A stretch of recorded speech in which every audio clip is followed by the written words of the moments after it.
É isso aí, pessoal. Que legal é poder começar esse de tudo um pouco. Você já viu que tem muita coisa boa, mas todas essas coisas boas das matérias, dos cuidados que a gente vai apresentar para você, tudo isso vai começar agora através da palavra de Deus que nós privilegiamos, nós sempre aqui damos especial destaque, porque afinal de contas a nossa primeira missão como uma TV confessional é levar a palavra de Deus. Eu quero destacar aqui o tema dessa devocional é esse. Veja o que ele escreveu para você. Ele quem? Jesus escreveu para você e você precisa atentar sobre isso. Aqui no Evangelho de João, capítulo 8, você vai ver aí a partir do versículo 1, você vai poder ver ali aquela história que você já conhece bastante. Aquela mulher que foi apresentada a Jesus ali quando ela foi apanhada em um adultério. É tão interessante a gente ver nos termos de hoje algumas pessoas dizendo, porque a Bíblia é machista, porque a Bíblia... Não, gente, a Bíblia foi escrita em um contexto, mas a Bíblia apresenta a sua realidade, mas é incrível o cuidado, especialmente aqui do nosso Senhor com as mulheres. A especial atenção que ele dava a elas e a justiça com a qual ele tratava todas elas. Impressionante o amor, a deferência ali no tato, no trato. E com essa mulher não foi diferente, e isso a gente pode apropriar, podemos trazer para nós mesmos, podemos apreender estes conceitos. Aqui eu quero só destacar, dentre esses 11 versículos, eu coloco aqui esse versículo aqui está no verso 4. Disseram a Jesus, mestre, essa mulher foi apanhada em flagrante adultério. E na lei nos mandou Moisés que tais mulheres sejam apedrejadas. Tu, pois, o que dizes? Isso diziam eles, tentando para terem de que o acusar. Mas Jesus, inclinando-se, escrevia na terra com o dedo, e como se insistisse na pergunta, Jesus se levantou e lhe disse, aquele que dentre vós estiver sem pecado, seja o primeiro que lhe atire a pedra. Uau! Sensacional a gente pensar que se nós observarmos o que Jesus escreve para nós, qual a mensagem que ele sempre vai ter para nós, ainda que nos momentos mais difíceis, certamente nós teremos grandes projeções, grandes bênçãos, grandes favores. Olha aqui, essa mulher, você já sabe, ela foi apanhada de adultério. Mas quem está ali cometendo adultério está sozinho? Cadê o homem? Então estava ali talvez a base desta acusação que eles queriam estabelecer sobre a vida de Jesus e a mulher seria somente aquele bode expiatório, não é verdade? Às vezes é assim conosco também. Nós somos injustiçados, nós somos pressionados, nós somos acusados falsamente, nós somos rotulados e muitas vezes a gente assume tais responsabilidades como se estivéssemos errando sozinho, falando sozinho, agindo sozinho. E nem sempre é assim. Sempre vai ser nos dada essa posição de defesa também. Uma das maiores injustiças que este julgamento poderia estabelecer é exatamente a de que essa mulher não teria nem o direito de defesa. Sabe quando a palavra de Deus nos diz sobre termos um advogado junto ao Pai? Você sabe disso? Pois é, aqui se estabelece exatamente este sentido. Ela pecou? Pecou. Você peca? Peca. Eu peco? Peco. Mas nós temos o sentido de defesa junto do Pai. E quando nós olhamos para esse texto, especialmente aqui nos versos 3 e 4, quando apresentou Jesus aquela situação, ele estava no templo, ele tinha orado, ele estava ali em comunhão com Deus, ou seja, aquele limiar de justiça estava afinadíssimo com o Pai, exatamente para quê? Entender que talvez aquelas palavras que ele escrevia ao chão eram aquelas palavras de acusação. Mas como assim? Ele recebeu as palavras de acusação, mas Jesus ali no chão escrevia aquelas outras palavras de defesa, de justiça, de cuidado, palavras que vêm ali normalmente e que nos matam.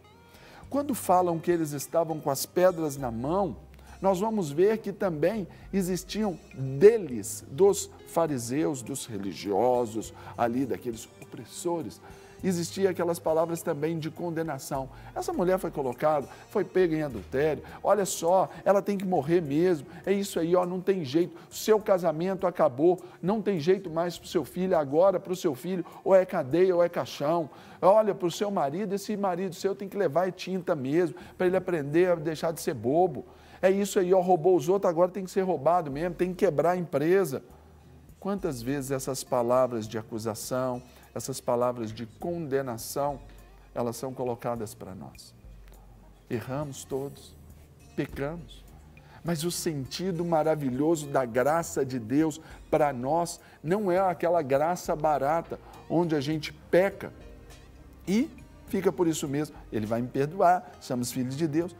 Não é isso. É aquele sentido gostoso que nos faz reagir a essas condições que nos levaram ao pecado e ao pecado em si. É saber identificar a tentação e todo o processo que nos leva até o pecado. E nesse ínterim, certamente, essas palavras vêm, a palavra de acusação e as pedradas da condenação. Essas pedradas que são aquelas que podem nos matar. Mas eu não digo só da pedra física, aquelas palavras que matam, aquelas palavras que ferem, aquelas palavras que normalmente definem a vida de muitas pessoas. Quantos você conhece aí que foram vitimados por aquelas palavras? Você não vai dar em nada, você nunca vai ser feliz com a pessoa que você escolher para amar, você nunca vai ter uma família feliz. Olha que pedrada, não é verdade? Então esse é o tempo de pensar que aquilo que ele escreve para nós, diante de todas essas palavras, é toda aquela escritura de perdão. Aqui, Jesus poderia estar escrevendo aqui, talvez, parte da lei, onde diria, não assassinarás, não matarás. Jesus poderia estar dizendo assim, eu sou amor. Ele poderia estar escrevendo ali no chão. O que você tem parado para ler? O que Jesus escreve? Ou você tem parado para ouvir o que os acusadores te dizem? O que é escrito está registrado. O que fala no ar pode se perder e isso vai naturalmente sendo disperso. Então, por isso, a palavra do Senhor nos diz, se nós pecamos, nós temos um advogado junto ao Pai. Nos é dado o direito de confissão, nos é dado o direito de arrependimento, mas também nos é dado o direito de remissão desse pecado. Remir quer dizer assim, quitar ali, de resolver esse problema. Então, por isso, se temos esse privilégio, vamos olhar para as mãos do Mestre. Vamos olhar nos olhos dele. Talvez aquela mulher tomada por tão grande amor, ali a vida dela foi mudada. Então, Jesus também diz e nos oferece a oportunidade da virada. Ele diz, vai em paz, não peques mais. Ou seja, se ele disse isso para ela, ele certamente nos dá essa oportunidade também de mudança, de vida, de virada. Então hoje, se você pensar na sua semana, concluindo, um ciclo se fechando aí, uma semana de dias úteis parando, o que acontece? É importante que você pense, talvez eu cometi erros, tenha aí ferido pessoas, mas é hora então de nos aproximarmos dele e ler o que as Sagradas Escrituras nos dizem, o que ele escreveu na tábua do nosso coração. E o que ele escreveu na tábua do seu coração? Ele te diz, você é meu filho amado, você é minha filha amada. E é por você que ele também deu o maior escrito, a maior escritura que lavrou ali a quitação de todos os nossos pecados. Já está registrado que pelo amor dele foi assinada ali. A palavra de Deus é a carta de um pai apaixonado falando do seu amor aos seus filhos. Então, leia o que Jesus escreveu para você. Leia o que Deus registrou para você. Fechado? Vamos orar então? Vamos mesmo? Vamos junto, hein? Pai, muito obrigado, Deus, porque desta carta de amor de um pai apaixonado a nós, nos oferecendo a alegria da eternidade, nos oferecendo o bálsamo da paz, nos oferecendo ali o frescor do perdão. Deus, obrigado, Deus, porque neste dia esta esperança se renova quando o Senhor mesmo nos diz para que nós não pequemos mais. Nós não queremos, ó Deus, entristecer o coração do Senhor. Nós não queremos, ó Deus, viver sob o peso, o tacão, ó Deus, da condenação dos homens, do tacão, ó Deus, da acusação, ó Deus, do diabo. Mas a Tua palavra, se ela nos diz, nós queremos atentar para isso. Se confessamos os nossos pecados ao Senhor, nós temos a certeza de que o Senhor é fiel e justo para nos perdoar tais pecados e nos purificar de toda injustiça.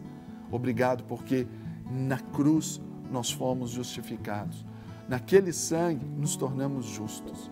Mas, ó Deus, não pelos nossos próprios méritos, mas pelo mérito desta graça que nos alcançou, deste amor.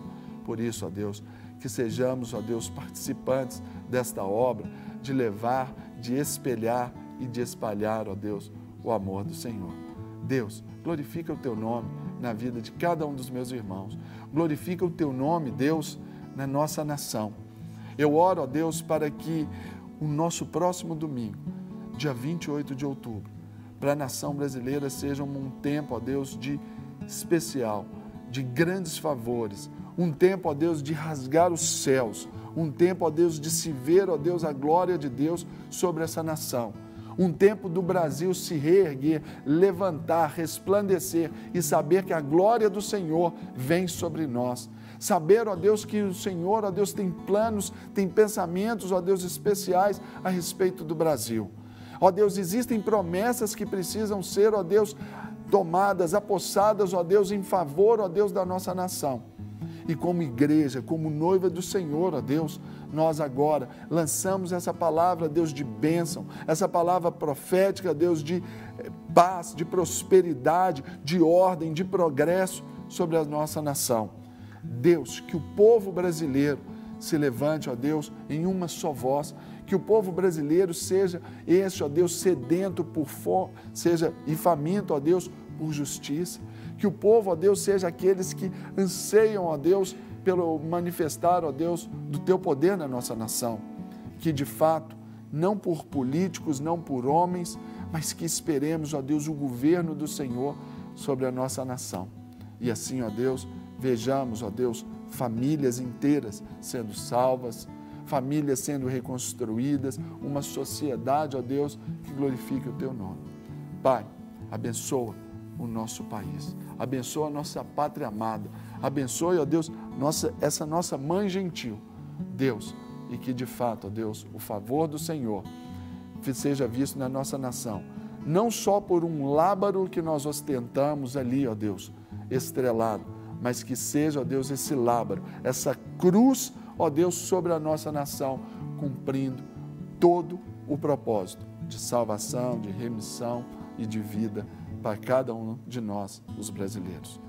Pai, muito obrigado por esse dia. Abençoa-nos no decorrer dele também e que consigamos, ó Deus, ser bênção para o nosso telespectador, em nome de Jesus. Amém. Não quer ficar um segundo por fora da nossa programação? Agora você pode nos acompanhar através das plataformas digitais. Não perca tempo, acesse, curta e siga-nos. Fique por dentro de tudo o que acontece por aqui.